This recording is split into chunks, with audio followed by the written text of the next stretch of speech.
Hello दोस्तों, क्या हाल चाल। आज हम लोग चैप्टर पढ़ने वाले हैं cell the unit of life. देखो chapter living world, biological classification, plant kingdom, animal kingdom, morphology of flowering plant, anatomy of flowering plant और क्या बोलते हैं टिश्यू, फ्रॉग और कॉकरोच। इतने सारे चैप्टर मैंने आप लोगों को करा दिए हैं अपने इस चैनल पे। 11th बायोलॉजी की पहली यूनिट और दूसरी यूनिट, 2 यूनिट हम लोग कंप्लीट कर चुके हैं। आज हम लोग यूनिट 3 स्टार्ट कर रहे हैं और इसका पहला चैप्टर है cell the unit of life. इससे अगली जो वीडियो होगी उसमें हम लोग बायोमोलिक्यूल पढ़ लेंगे और उससे अगली वीडियो में cell cycle and cell division. इसी तरीके से हम लोग पहले 11th बायोलॉजी को कंप्लीट कर लेंगे और फिर हम लोग करेंगे 12th बायोलॉजी को। उसके बाद मैं आप लोगों को कुछ प्रीवियस ईयर क्वेश्चन की प्रैक्टिस करा दूंगा। तो आज अपना चैप्टर है cell the unit of life. देखो जब हम लोग इस चैप्टर को स्टार्ट करते हैं एनसीईआरटी में, तो हमें एक साइंटिस्ट बता रखे हैं जिनका नाम है जे रामचंद्रन। इनके बारे में 2-3 पॉइंट है जहाँ से आप लोगों के एग्जाम में क्वेश्चन बन सकता है। सबसे पहला पॉइंट तो ये है कि इन्होंने triple helical model of collagen के बारे में बताया था 1954 में। क्वेश्चन में आपसे पूछ लिया जाएगा कि triple helical model of collagen के बारे में किस साइंटिस्ट ने बताया था और किस ईयर में बताया था। तो जी एन रामचंद्रन ने बताया था triple helical model of collagen के बारे में 1954 में। और ये फाउंडर थे Madras school of conformational analysis of biopolymer के। आपसे क्वेश्चन में पूछ लिया जाएगा Madras school of conformational analysis of biopolymer के फाउंडर कौन थे, तो आंसर दे दोगे आप लोग जी एन रामचंद्रन। और ये पूछ लिया जाएगा कि जी एन रामचंद्रन किस साइंटिस्ट से इन्फ्लुएंस हुए थे, तो अपना आंसर हो जाएगा लाइनस पावली। इनका मॉडल था अल्फा हेलिक्स और बीटा शीट मॉडल, इससे डीपली इन्फ्लुएंस हुए थे जी एन रामचंद्रन। तो ये 2-3 पॉइंट हैं इनके बारे में, आप लोग इनको ध्यान रखोगे, हो सकता है यहाँ से आपके एग्जाम में क्वेश्चन आपको देखने को मिले। अब हम देखने वाले हैं कुछ इंपॉर्टेंट साइज को जो हमें एनसीईआरटी में बता रखे हैं जगह जगह करके। हम लोग इनको स्टार्टिंग में देख लेते हैं। देखो सबसे पहले है typical eukaryotic cell. Typical eukaryotic cell जो है ये साइज में होती है 10 से 20 माइक्रोमीटर। और माइकोप्लाज्मा ये सबसे छोटी जीवित कोशिका है, स्मॉलेस्ट लिविंग सेल, और साइज होता है 0.3 माइक्रोमीटर माइकोप्लाज्मा का। बैक्टीरिया साइज में होता है 3 से 5 माइक्रोमीटर के। और आरबीसी का डायमीटर होता है 7 माइक्रोमीटर। गोल्जी बॉडी सिस्टर्न का डायमीटर है 0.5 से लेकर 1 माइक्रोन। और माइट्रोकॉन्ड्रिया का डायमीटर होता है 0.2 से लेकर 1 माइक्रोमीटर। लेंथ की बात करें माइट्रोकॉन्ड्रिया की तो ये होता है 1 से लेकर 4.1 माइक्रोन। और क्लोरोप्लास्ट की लेंथ होती है 5 से 10 माइक्रोमीटर। क्लोरोप्लास्ट की विड्थ होती है 2 से 4 माइक्रोमीटर। लार्जेस्ट सेल सबसे बड़ी कोशिका है शुतुरमुर्ग के अंडे की कोशिका, एग ऑफ एन ऑस्ट्रिच। और सबसे लंबी कोशिका है नर्व सेल। सबसे लॉन्गेस्ट सेल नर्व सेल है। और सबसे largest cell ostrich egg.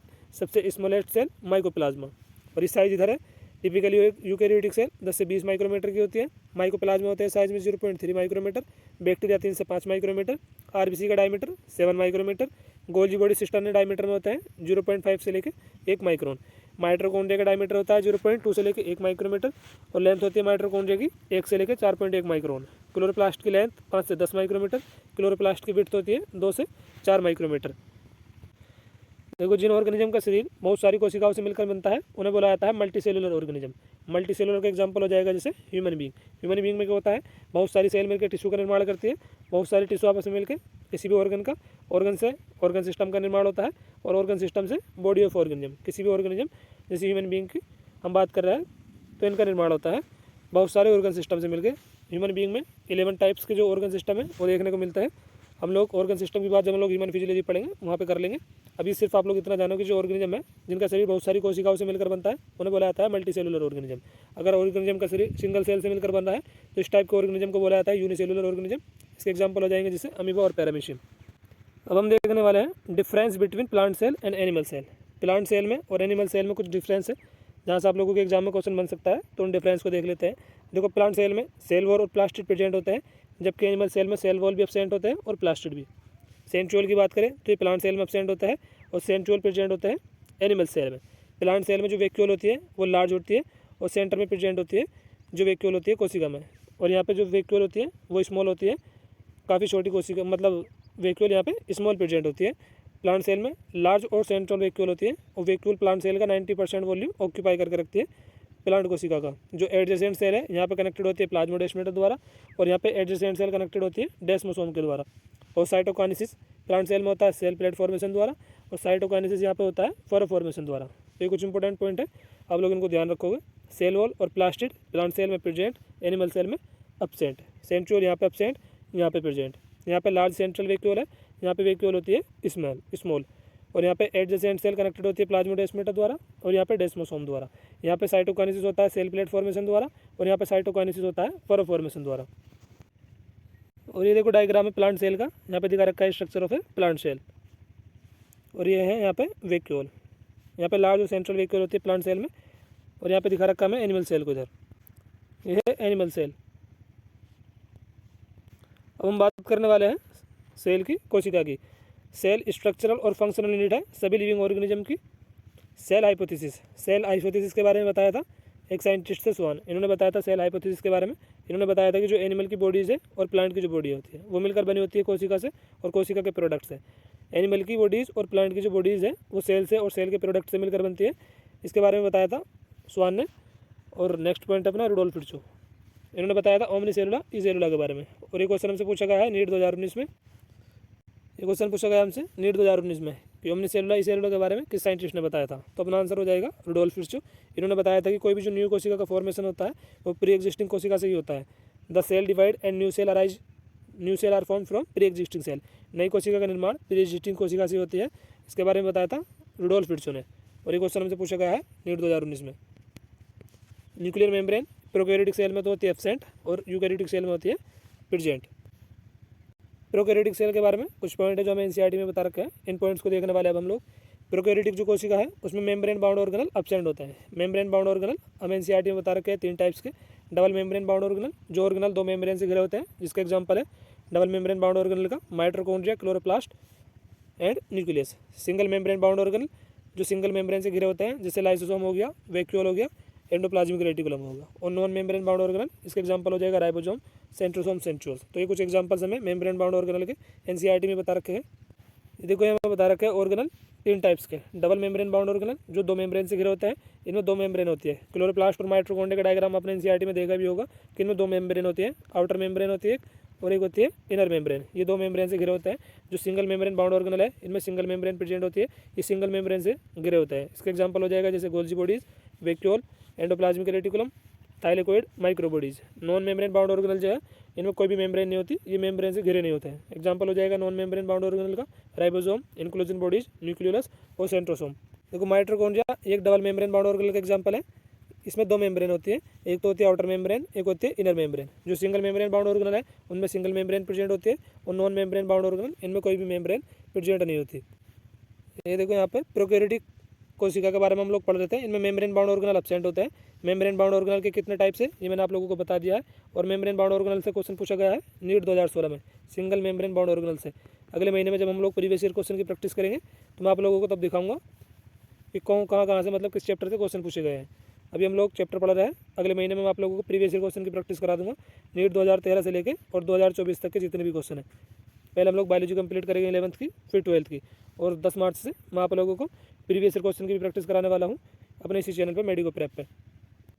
Membrane bound organelle इनमें एब्सेंट होता है और प्रोकैरियोटिक कोशिका जो है वो यूकैरियोटिक कोशिका से ज़्यादा तेज़ी से रिपीटली डिवाइड करती है। प्रोकैरियोटिक कोशिका के कुछ एग्जांपल्स है जैसे bacteria, blue green algae, mycoplasma और पीपीएलओ। पीपीएलओ की फुल फॉर्म है प्लूरोन्यूमोनिया लाइक ऑर्गेनिज्म। कोई भी ऑर्गेनल ऐसा नहीं है प्रोकैरियोटिक कोशिका में जो मतलब देखो राइबोसोम एक ऐसा ऑर्गेनल है जो प्रोकैरियोटिक कोशिका में भी प्रेजेंट होता है और यूकैरियोटिक कोशिका में भी। बाकी जो यूकैरियोटिक कोशिका में ऑर्गेनल प्रेजेंट होता है वो यहाँ पे एब्सेंट होता है। जेनेटिक मटेरियल जो होता है कनेक्ट होता है और एक न्यूक्लियर मेम्ब्रेन से घिरा नहीं होता। न्यूक्लियर मेम्ब्रेन यूकैरियोटिक कोशिका में प्रेजेंट होती है और प्रोकैरियोटिक सेल में न्यूक्लियर मेम्ब्रेन एब्सेंट होती है।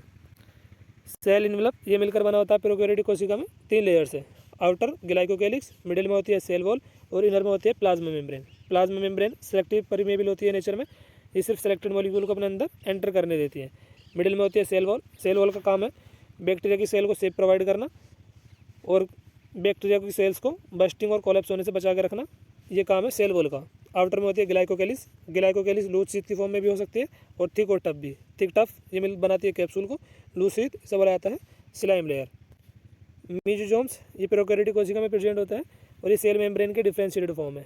मीजोजोम्स ये किस फॉर्म में प्रेजेंट हो सकता है, वेसिकल्स की, ट्यूब्यूल्स की और लेमिला की। मीजोजोम्स का कार्य क्या होता है प्रोकैरियोटिक सेल में, प्लाज्मा मेम्ब्रेन का सरफेस एरिया को इंक्रीज कर देना और एंजाइमेटिक कंटेंट को भी इंक्रीज कर देना। और कुछ अदर इंपॉर्टेंट फंक्शन है मीजोजोम्स के, जैसे सेल वॉल का फॉर्मेशन करना, डीएनए का रेप्लिकेशन करना और रेस्पिरेशन करना। अब हम देखने वाले हैं प्रोकैरियोटिक राइबोसोम को।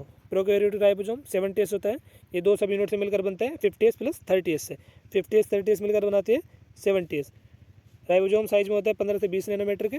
राइबोसोम का काम होता है प्रोटीन की सिंथेसिस करना। नॉन मेम्ब्रेन बाउंड ऑर्गेनल है, मैंने आप लोगों को मेम्ब्रेन बाउंड ऑर्गेनल के एग्जांपल बताई दिए 3 टाइप्स के, डबल, सिंगल और non membrane.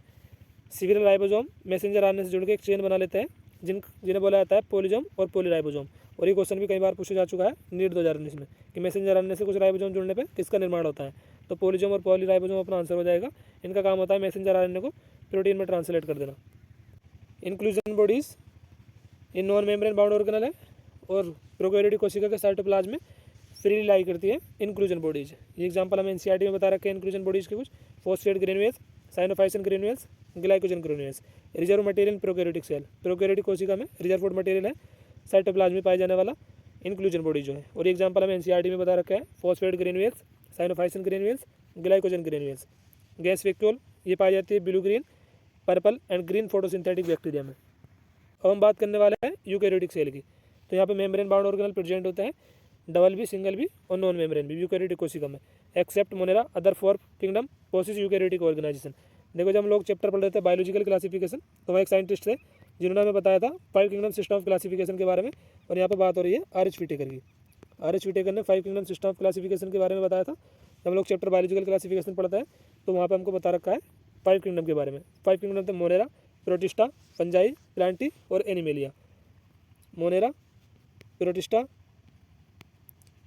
Fungi, Plantae and Animalia. R H Whittaker ने बताया था 5 किंगडम सिस्टम ऑफ क्लासिफिकेशन के बारे में। 5 किंगडम थे मोनेरा, प्रोटिस्टा, फंजाई, प्लांटी और एनिमेलिया। तो इन्होंने जब बताया था तो इन्होंने बताया था कि जो 5 किंगडम है इनमें प्रोकैरियोट का सिर्फ एक किंगडम है मोनेरा, बाकी जो 4 किंगडम है ये यूकैरियोट्स के हैं। ये लाइन यहाँ पे लिखी हुई है, एक्सेप्ट मोनेरा अदर 4 किंगडम है पोसिस यूकैरियोटिक ऑर्गेनाइजेशन। यूकैरियोट्स इनमें इंक्लूड होते हैं प्रोटिस्टा, फंजाई, प्लांटी और एनिमेलिया। ये मैंने आप लोगों को बता ही दिया है। Cell wall non living rigid structure है और cell wall form and outer covering for the plasma membrane of fungi and plant. जो प्लांट की सेल वॉल है ये बनी होती है सेलुलोज की, और जो फंजाई की सेल वॉल है ये बनी होती है काइटिन की। ये क्वेश्चन पूछा जा चुका है कि फंजाई की सेल वॉल बनी होती है काइटिन की नीट में, प्लांट की सेलुलोज की। सेल वॉल का काम होता है आउटर कवरिंग प्रोवाइड कराना प्लाज्मा मेम्ब्रेन की फंजाई में और प्लांट्स में। फंक्शन होता है सेल वॉल का provide safe to the cell, कोशिका को सेफ प्रोवाइड करना, प्रोटेक्शन करना कोशिका की, provide protection to the cell, कोशिका की प्रोटेक्शन करना, कोशिका को सेफ प्रोवाइड कराना और सेल टू सेल इंट्रैक्शन करवाना और अनडिजायरेबल मैक्रोमोलिक्यूल को सेल के अंदर एंटर होने से रोकना। ये काम होता है सेल वॉल के। मिडिल लेमिला ये कैल्शियम पेप्टाइड की लेयर है जो पाई जाती है प्लांट सेल में। जब हम लोग प्लांट सेल देख रहे हैं तो वहाँ पे देखो मिडिल लेमिला प्रेजेंट है। मैं आपको दिखाता हूँ, एक मिनट। ये डायग्राम में दिखा रखा है, देखो हमको मिडिल लेमिला, ये प्लांट सेल है और प्लांट सेल में कैल्शियम पेप्टाइड की एक लेयर होती है जिसे बोला जाता है मिडिल लेमिला। इसका काम होता है जो नेबरिंग सेल है उनको आपस में होल्ड करके रखना, ग्लू करके रखना। मिडिल लेमिला ये लेयर है कैल्शियम पेप्टाइड की और इसका काम है होल्ड और glue the different neighbouring cell together. Neighbouring cell को आपस में होल्ड करके रखना, जोड़े रखना, ये काम होता है मिडिल लेमिला का। सेल वॉल एल्गी की बनी होती है सेलुलोज, गिलेक्टन, मेनन और कैल्शियम कार्बोनेट मिनरल से। और जो प्लांट की है ये बनी होती है cellulose, hemi cellulose, pectin and protein से।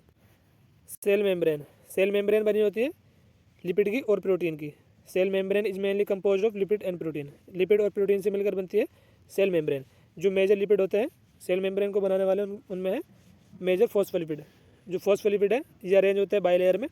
पोलर हेड जो होता है आउटर साइड की ओर होता है और जो हाइड्रोफोबिक टेल है ये इनर पार्ट्स की ओर सिचुएटेड होती है।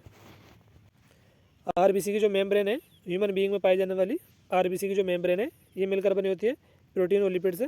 प्रोटीन 52% और लिपिड 40%। इराइथोसाइट आरबीसी की जो मेम्ब्रेन है उसमें 52% प्रोटीन प्रेजेंट होती है और 40% लिपिड। फंक्शन है प्लाज्मा मेम्ब्रेन का। One of the most important function of the plasma membrane is transport of molecule across it. Molecule को ट्रांसपोर्ट करना अपने अंदर की ओर, ये काम है प्लाज्मा मेम्ब्रेन का। जो ट्रांसपोर्ट है मॉलिक्यूल का ये दो तरीके का हमें बता रखा है एनसीईआरटी में। एक तो है पैसिव ट्रांसपोर्ट और दूसरा है एक्टिव ट्रांसपोर्ट। जो पैसिव ट्रांसपोर्ट है ये अलोंग कंसंट्रेशन ग्रेडियंट होता है from higher concentration to lower concentration. Movement of molecule from higher concentration to lower concentration is known as passive transport. और जो यहाँ पे एक्टिव ट्रांसपोर्ट में या अगेंस्ट होता है कंसंट्रेशन ग्रेडियंट के, यहाँ पे जो मॉलिक्यूल का मूवमेंट होता है वो होता है lower concentration to higher concentration. यहाँ पे पैसिव ट्रांसपोर्ट में ये अलोंग होता है कंसंट्रेशन ग्रेडियंट, इसलिए यहाँ पे एनर्जी की रिक्वायरमेंट नहीं होती। और ये अगेंस्ट होता है कंसंट्रेशन ग्रेडियंट के, तो यहाँ पे एनर्जी की रिक्वायरमेंट होती है। एग्जाम्पल है सोडियम पोटेशियम पंप और इसका एग्जाम्पल है ऑस्मोसिस। एंडोमेम्ब्रेन सिस्टम इसमें इंक्लूड होता है endoplasmic reticulum, Golgi complex, lysosome, vacuole. Endomembrane system इनके जो फंक्शन होता है ईआर के, गोल्जी कॉम्प्लेक्स के, लाइसोसोम के और वैक्यूल के, ये क्या होता है आपस में कोऑर्डिनेटेड होते हैं तो इनको एंडो मेम्ब्रेन सिस्टम में इंक्लूड करा गया है। लेकिन जो माइटोकॉन्ड्रिया है, क्लोरोप्लास्ट है और पेरोक्सिसोम, इनके फंक्शन आपस में कोऑर्डिनेटेड नहीं होते, इसलिए एंडो मेम्ब्रेन सिस्टम का पार्ट नहीं है। एंडो मेम्ब्रेन सिस्टम में कौन कौन से ऑर्गेनल इंक्लूड है? Endoplasmic reticulum, Golgi complex, lysosome, vacuole और माइटोकॉन्ड्रिया, क्लोरोप्लास्ट, पेरोक्सिसोम, ये एंडो मेम्ब्रेन सिस्टम का पार्ट नहीं है। तो आप लोग इस पॉइंट को ध्यान रखना। एंडोप्लाज्मिक रेटिकुलम, टिनी ट्यूबुलर स्ट्रक्चर जो साइटोप्लाज्म में प्रेजेंट होती है कोशिका के, उन्हें बोला जाता है एंडोप्लाज्मिक रेटिकुलम। एंडोप्लाज्मिक रेटिकुलम ये दो प्रकार का होता है, RER रफ एंडोप्लाज्मिक रेटिकुलम, यहाँ पर राइबोसोम प्रेजेंट होता है, और SER यहाँ पर राइबोसोम अब्सेंस होते हैं, इसलिए इसे बोला जाता है स्मूथ एंडोप्लाज्मिक रेटिकुलम। राइबोसोम की प्रेजेंस के कारण इन्हें बोला जाता है रफ एंडोप्लाज्मिक रेटिकुलम। इनका काम होता है प्रोटीन की सिंथेसिस करना। और स्मूथ एंडोप्लाज्मिक रेटिकुलम का फंक्शन है लिपिड और लिपिड लाइक स्टेरॉयड हार्मोन की सिंथेसिस करना। एनिमल सेल में लिपिड लाइक स्टेरॉयड हार्मोन की सिंथेसिस करना, ये काम होता है स्मूथ एंडोप्लाज्मिक रेटिकुलम का। और लिपिड की सिंथेसिस करना स्टेरॉयड की और कोलेस्ट्रॉल की। ये कुछ फंक्शन है जो स्मूथ एंडोप्लाज्मिक रेटिकुलम द्वारा परफॉर्म होते हैं। गोल्जी अपरेटस, गोल्जी बॉडी के बारे में बताया था कैमिलो गोल्जी ने 1898 में। गोल्जी बॉडी ने 1898 में गोल्जी बॉडीज को डिस्कवर करा था, और इन्हीं के साइंटिस्ट के नाम पे इनका नाम रखा गया है गोल्जी अपरेटस और गोल्जी बॉडी। ये डेंसली स्टेन रेटिकुलर स्ट्रक्चर है जो न्यूक्लियस के पास प्रेजेंट होती है। गोल्जी अपरेटस बनी होती है फ्लैट डिस्क शेप सिस्टरने से, और गोल्जी अपरेटस का काम होता है मटेरियल की पैकेजिंग करना, और ये इंपॉर्टेंट साइट है ग्लाइकोलिपिड और ग्लाइकोप्रोटीन की फॉर्मेशन करने वाली। लाइसोसोम मेम्ब्रेन बाउंड ऑर्गेनल है, single membrane bound organelle formed by the process of packaging in the Golgi apparatus. ये पैकेजिंग प्रोसेस द्वारा गोल्जी अपरेटस में बनता है। और लाइसोसोम में कुछ एंजाइम प्रेजेंट होता है, हाइड्रोलाइटिक एंजाइम, जिसमें लाइपेज, प्रोटीएज, कार्बोहाइड्रेज। ये जो एंजाइम है ये एक्टिवेट होता है एसिडिक पेज पे। और जो एंजाइम है ये कैपेबल होते हैं मैक्रोमोलिक्यूल के डाइजेस्ट करने के भी, carbohydrate, protein, lipid and nucleic acid, इन जैसे मैक्रोमोलिक्यूल को डाइजेस्ट करने के कैपेबल है ये जो एंजाइम प्रेजेंट होता है लाइसोसोम में। वैक्यूल मेम्ब्रेन बाउंड स्पेस है साइटोप्लाज्म में, प्लांट सेल में पाई जाने वाली। वैक्यूल इज बाउंड है single membrane called tonoplast, single membrane bound organelle है, और जो इसकी मेम्ब्रेन उसे बोला जाता है टोनोप्लास्ट। प्लांट सेल में जो वैक्यूल है ये 90% वॉल्यूम ऑक्यूपाई करती है प्लांट सेल का। जो कॉन्ट्रेक्टाइल वैक्यूल है या बीमारी प्रेजेंट होती है उनका काम होता है एक्सक्रीशन में हेल्प करना। जो फूड वैक्यूल है ये प्रोटिस्टा में पाई जाती है, फूड वैक्यूल जो है। माइटोकॉन्ड्रिया ये एब्सेंट होता है मेमेलियन आरबीसी में, ह्यूमन आरबीसी में और प्रोकैरियोट्स में। डबल मेम्ब्रेन बाउंड ऑर्गेनल है, हम लोग देख ही चुके हैं। दो मेम्ब्रेन प्रेजेंट होती है माइटोकॉन्ड्रिया में, आउटर मेम्ब्रेन, इनर मेम्ब्रेन। दोनों मेम्ब्रेन में अपने अपने स्पेसिफिक एंजाइम प्रेजेंट होते हैं। इनफोल्डिंग जो होती है इनर मेम्ब्रेन की, माइटोकॉन्ड्रिया में दो मेम्ब्रेन है, आउटर और इनर। इनर मेम्ब्रेन की इनफोल्डिंग को बोला जाता है क्रिस्टी। क्रिस्टी इंक्रीज करता है सरफेस एरिया को।